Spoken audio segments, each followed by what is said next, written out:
we can do that because we B-boys.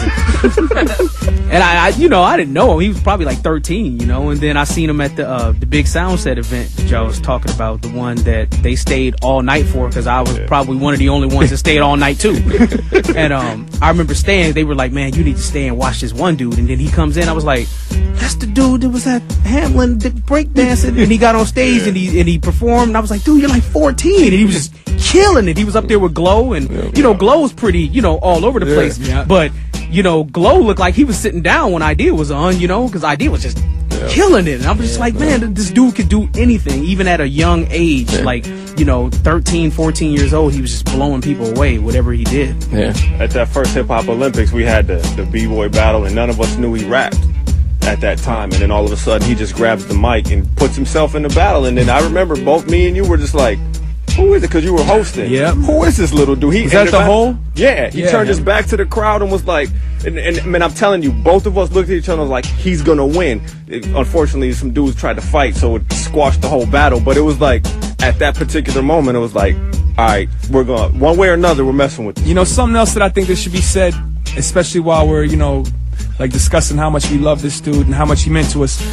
When you became part of Mikey's family, like when you became part of his crew, his circle, he also brought with him 3 other people: his mother, his grandmother, and his grandfather, and they all joined our family. You know what I'm saying? Like that was another thing that was very impressive about him is that I never brought my mom around to it's like you might know one of my siblings because they be drinking at the bar too, but Mikey introduced his family to his family, and we all became one family. He could have brought his dog. Remember Sasha? Yep, Sasha. If he could have brought Sasha, he would have brought Sasha too. Sasha could have slept on Dibs' floor and scribble. I remember that too. That fool used to sit around kissing that damn dog. Kiss him right in the mouth. Yo, it was like, what?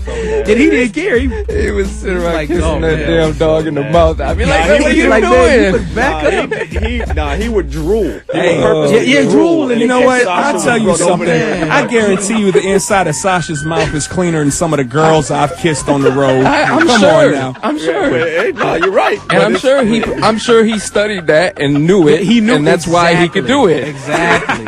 He had unknown knowledge to us. He possessed. And they keep going on and weightlifting and all kinds of crazy stuff that dude, man. And they keep going on the stuff that wasn't rap related, when he brought you into his circle rap wise, then he brought you into his circle completely. So when he hit you up, he'd be like, he genuinely, like y'all were saying earlier, he wanted to know how you were doing when he asked you what was going on. And he would ask me, and I would say stuff like, I'm cool, and he'd be like, no, but what's like really going on? How are your kids, and how are things at the crib, and all of this. And I remember when I lost my house, and I was homeless for like 2 weeks, you know what I'm saying? And I was like, I went and applied for this apartment over in St. Louis Park, and they were like, your credit is kind of bad. You need somebody with a 700 and 650 credit to like co-sign for you. And I was like, okay. I called this one girl. She was like, nah, I can't do it. Called this one girl, nah, she can't do it. And then I was like, I'm gonna call Eyedea's mom. I called her, and she was like, why don't you just ask him? And I'm like, him? What? And she was like, no, he has like real estate. He owns stuff. And I was like, I didn't even really know that, because I know he had talked about owning stuff, but I didn't know he actually did. But this is again one of those things that he actually said he was going to do, and he did it. So I hit him up, and I'm talking to him on the phone. I was like, man, I got a big favor, man. Stuff is happening right now, and I just, I need somebody to coach. And before I could even get it out my mouth, he was like, oh, I got great credit. My credit is 7 something something something. When do you need it? And I was like, are you serious? And he was like, yeah, because I know you're going to take care of it. I know that you are not going to mess it up, and I got your back. When do I need to be there? Where do I need to go? And that's how he was. He showed up, with his pack of cigarettes in his hand, and he signed the lease, gave me both sets of keys, and walked out the door. And it was just like, so, I live in my apartment now because of him. You know what I'm saying? Nobody else helped me out but him.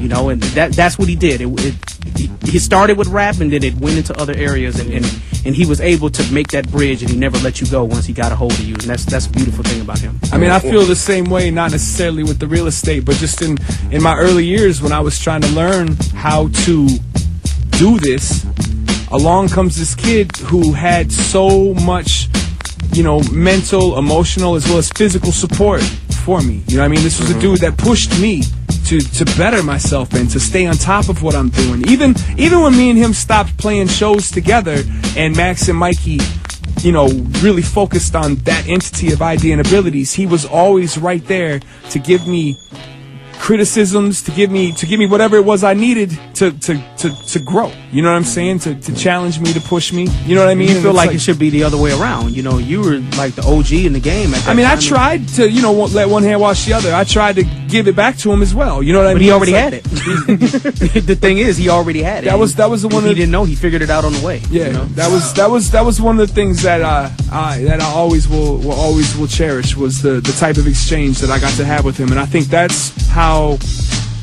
most people who knew him will feel. It wasn't a one-sided thing. No. You know what I'm saying? It was like there was an exchange there. You shared information. He was always down to share information. He was always down to share knowledge. He was always down to trade that good stuff with you, you know? And when he found out that there was something in your way as a roadblock to help you get to your potential, he would always try to be right there to make sure that wasn't a roadblock. I remember when he decided to take us on a leave of absence tour, and then he found out that I played the drums. He's like, "You need to do that live." And I'm like, he encouraged you. Well, I rap and play the drums at the same time. He's like, I don't know how you make it work, but it'd be fresh. And I'm like, well, man, I don't have a drum set right now. And I get this phone call like, dude, I'm at guitar. I'm at Music Go Round. There's a $300 drum set. You want it? And I'm like, I guess, you know what I'm saying? And that fool bought that drum set and made me take it on the road. And the very first night in Seattle, him and Abilities were like calling my name in the middle of their set, and got up there and played the drums with them, and they freestyled, and for the rest of the tour, that was how we did it every night. Leif, you got one more quote. Yeah, one more quote. This one's kind of about show idea. Chris from Louisiana or Texas, I couldn't figure it out. I first met and saw Eyedea perform Halloween weekend 2000 for the Ford 1 Part 2 tour, the Ford 2 tour, in Dallas almost 10 years ago.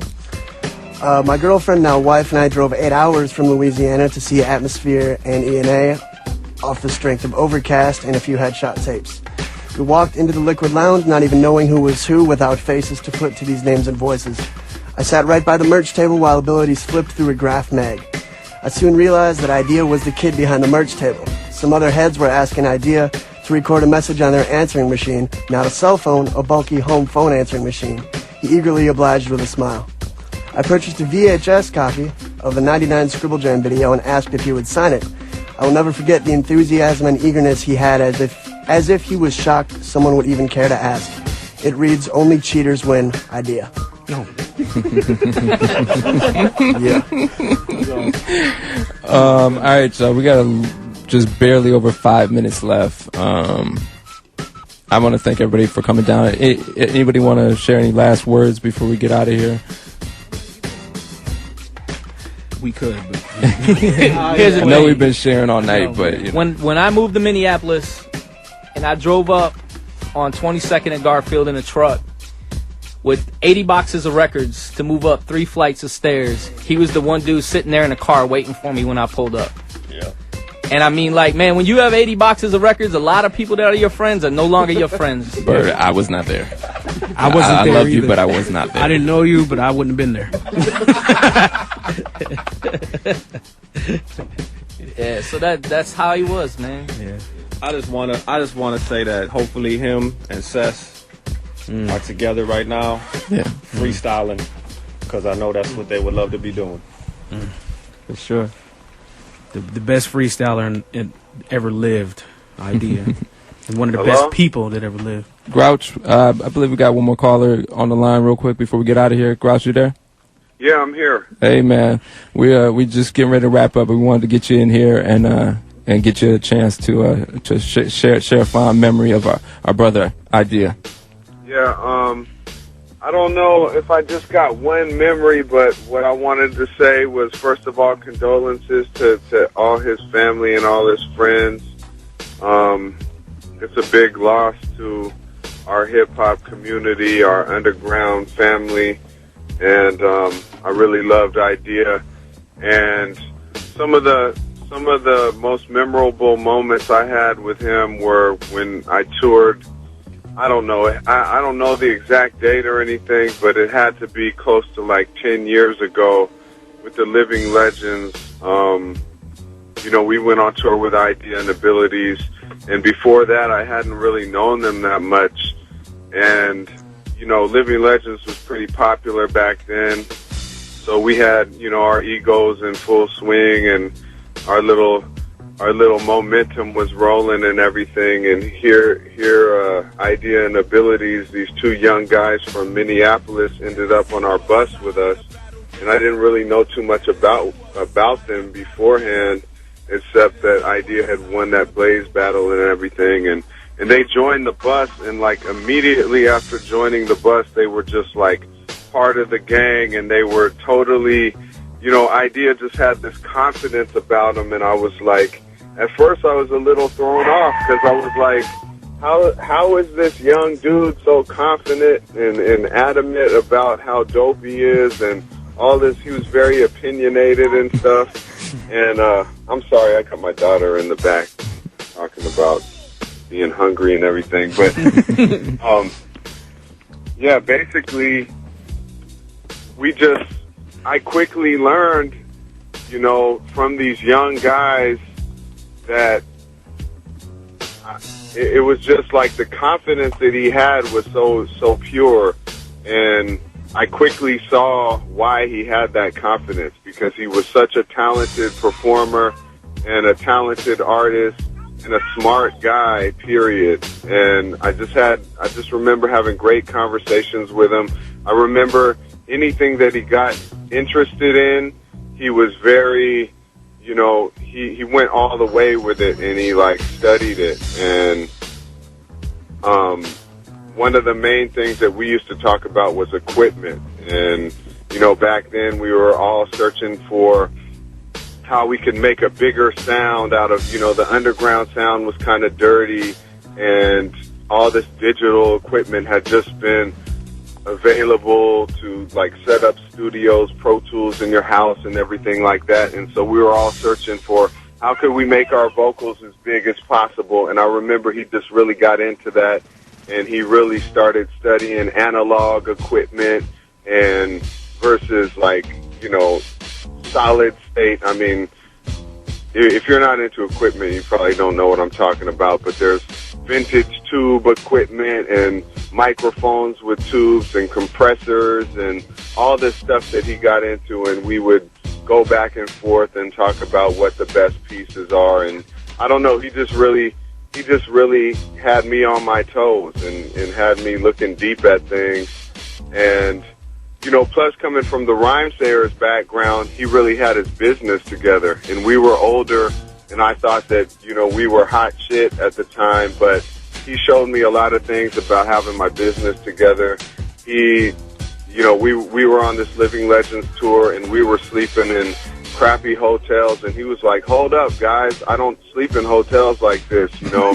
You need to get on the hot wire ahead of time and book these better hotels, and, you know, you need to have this kind of standard. And I was like, whoa, little dude, you know what I mean? You're really right about that, you know. And so to this day, he's the one who showed me about getting dope hotels on Hotwire, and I just swear by it all the time. So when anybody puts me in a crappy hotel, I'm like, no way, you know, go on Hotwire, give me some kind of respectable spot to lay my head.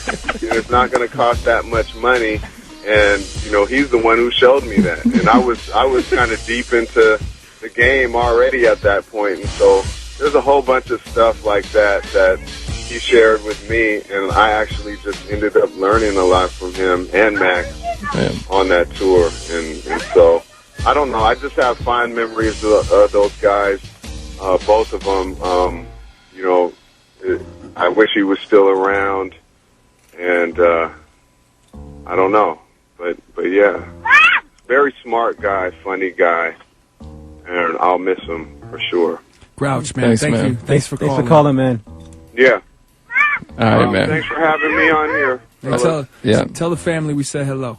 Yeah, and I also want to say I met his mother more than a few times, and that's the last thing I want to say was that she was so proud of him, and he was so proud of her, and proud of what he had accomplished.